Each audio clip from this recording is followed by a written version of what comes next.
Hello అండి, అందరికీ నమస్కారం. ఈరోజు మనం ఏపీ ప్రభుత్వంకి సంబంధించిన తల్లికి వందనం స్కీమ్ గురించి పూర్తి ఇన్ఫర్మేషన్ తెలుసుకుందాం. అయితే ఈ స్కీమ్కి సంబంధించి మనకి ఎవరైతే డబ్బులు అమౌంట్ అనేది క్రెడిట్ కాలేదో వాళ్ళకైతే గుడ్ న్యూస్ అయితే చెప్పింది. అయితే ఈ ఇన్ఫర్మేషన్ మనం పూర్తిగా తెలుసుకునే ముందు మన ఛానల్కి ఎవరైతే కొత్తగా వచ్చారో వాళ్ళైతే ప్లీజ్ సబ్స్క్రైబ్ చేసుకోండి. అప్పుడు మీరు ప్రతి ఒక్క ఇన్ఫర్మేషన్ని మిస్ కాకుండా ముందుగానే తెలుసుకోవచ్చు. అలానే మన వీడియోకి అయితే ఒక చిన్న లైక్ అయితే ఇవ్వండి. ఇంకా మన వీడియోలోకి వెళ్ళినట్లయితే ఆంధ్రప్రదేశ్ ప్రభుత్వం అమలు చేస్తున్న తల్లికి వందనం పథకానికి సంబంధించి మరో కీలక నిర్ణయం తీసుకుంది. ఇప్పటికే తొలి విడతలో 1,00,000 మంది తల్లుల ఖాతాల్లో తల్లికి వందనం నగదు జమ అయినా కొందరికి సాంకేతిక కారణాల వల్ల డబ్బులు అందలేదు. అలాంటి అర్హులైన లబ్ధిదారులను తిరిగి గుర్తించడంతో పాటు 1వ తరగతి అలాగే ఇంటర్ ఫస్ట్ ఇయర్ విద్యార్థుల తల్లులకు సైతం నగదు జమ చేయాలని కూటమి ప్రభుత్వం నిర్ణయించింది. అయితే దీనికి సంబంధించి తల్లికి వందనం పథకానికి సంబంధించి తాజాగా ఏపీ ప్రభుత్వం 325 కోట్లను విడుదల చేయాలని నిర్ణయించింది. ఈ నిధులు అర్హులైన తల్లుల ఖాతాలో జమ చేస్తున్నారు. ఈ మేరకు సంబంధిత శాఖలను ఆదేశాలు జారీ అయ్యాయి.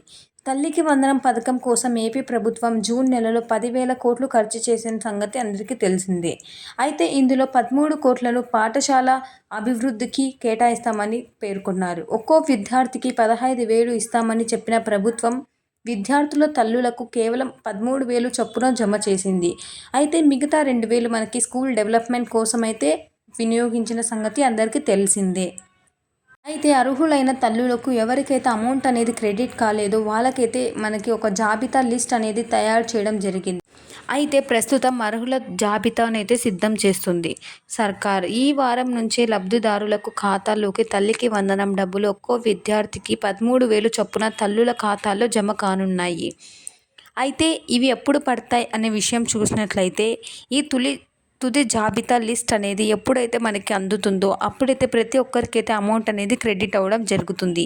అయితే ఈ అర్హుల జాబితాలో మన పేరు ఉందో లేదో చెక్ చేసుకోవడం ఎలా అనే విషయం చూసినట్లయితే మనకి అఫీషియల్ వెబ్సైట్ అనేది ఉంది. ఆ వెబ్సైట్లో అర్హుల జాబితాలో మీ పేరు ఉందో లేదో తెలుసుకోవచ్చు. వెబ్సైట్లో అప్లికేషన్ స్టేటస్ చెక్ చేసుకోవడానికి మనం పైన క్లిక్ చేసిన తర్వాత మీరు తల్లికి వందనం సెలెక్ట్ చేసుకోవాలి. ఆ తర్వాత మీ యొక్క ఆధార్ నెంబర్ని అలానే క్యాప్చాని ఎంటర్ చేయాలి.